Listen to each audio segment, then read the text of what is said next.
भोर होते ही पक्षियों की चहचहाहट और उनकी उड़ान आसपास के वातावरण को सौम्य बना देती है। तरह तरह के पक्षियों के साथ कुछ समय बिताने से आपका मन दुरुस्त हो जाता है। हिंदू धर्म में भी पक्षियों को बेहद खास माना गया है। जी हाँ, हिंदू धर्म में पक्षियों को बेहद शुभ माना जाता है।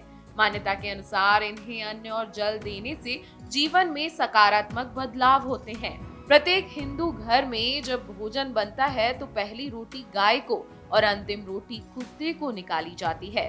भोजन करने के पूर्व अग्नि को उसका कुछ भाग अर्पित किया जाता है, जिसे अग्निहोत्र कर्म कहते हैं।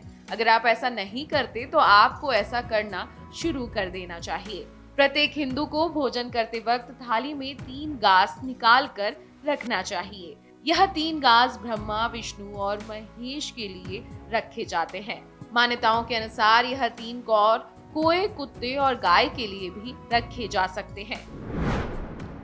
हिंदू धर्म में कुछ पशु पक्षी ऐसे हैं जो बेहद शुभ माने जाते हैं, जिनको अन्न देने से या जल पिलाने से आपके भाग्य जाग जाते हैं। हिंदू धर्म में कहा गया है कि अगर आप पक्षियों को जल अर्पित करते हैं तो इसका पुण्य आपको मिलता है और साथ ही हमारे जीवन के सारे संकट मिट जाते हैं।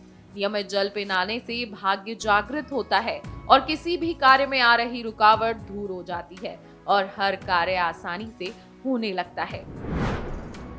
अगर बात करें चींटी की, तो चींटियों के लिए पत्ते पर भोजन परोसा जाता है। उनका बिल हो तो चूरा चूरा करके भोजन डाला जाता है। इससे सभी तरह के संकट मिट जाते हैं और घर परिवार में सुख समृद्धि बनी रहती है। गाय को पत्ते पर भोजन परोस कर जल देने से भाग्य जागृत होता है। गाय में सकारात्मक ऊर्जा का भंडार होता है जो भाग्य को जागृत करने की क्षमता रखता है। गाय को अन्न और जल देने से सभी तरह के संकट दूर हो जाते हैं। घर में सुख, शांति और समृद्धि आने लगती है। प्रतिदिन गाय को रोटी खिलाने से गुरु और शुक्र बलवान होते हैं और धन समृद्धि में वृद्धि होती है। आप नियम पूर्वक खाना बनाने से पहले गाय की रोटी जरूर निकालें। इससे घर में सुख शांति आती है और हंसते खेलते आपका जीवन बीतता है।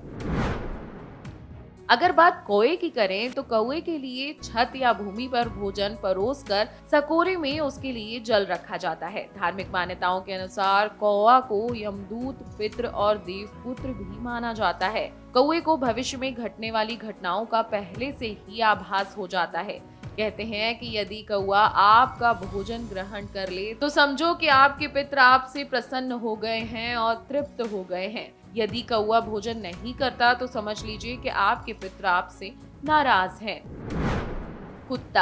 कुत्ते को पत्ते पर भोजन परोस कर जल पिलाने से भैरव महाराज प्रसन्न होते हैं और हर तरह के आकस्मिक संकटों से वे भक्त की रक्षा करते हैं।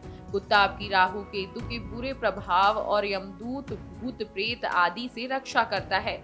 कुत्ते को प्रतिदिन भोजन देने से जहां दुश्मनों का भय मिट जाता है, वहीं व्यक्ति निडर हो जाता है। ज्योतिष के अनुसार केतु का प्रतीक है कुत्ता। कुत्ता पालने या कुत्ते की सेवा करने से केतु का अशुभ प्रभाव समाप्त हो जाता है। पितृपक्ष में कुत्ते को मोटी रोटी खिलानी चाहिए, इससे आपके पितृ दोष नष्ट होते हैं। अगर आपको हमारा ये वीडियो पसंद आया हो तो हमारे चैनल जीवांजलि को सब्सक्राइब करें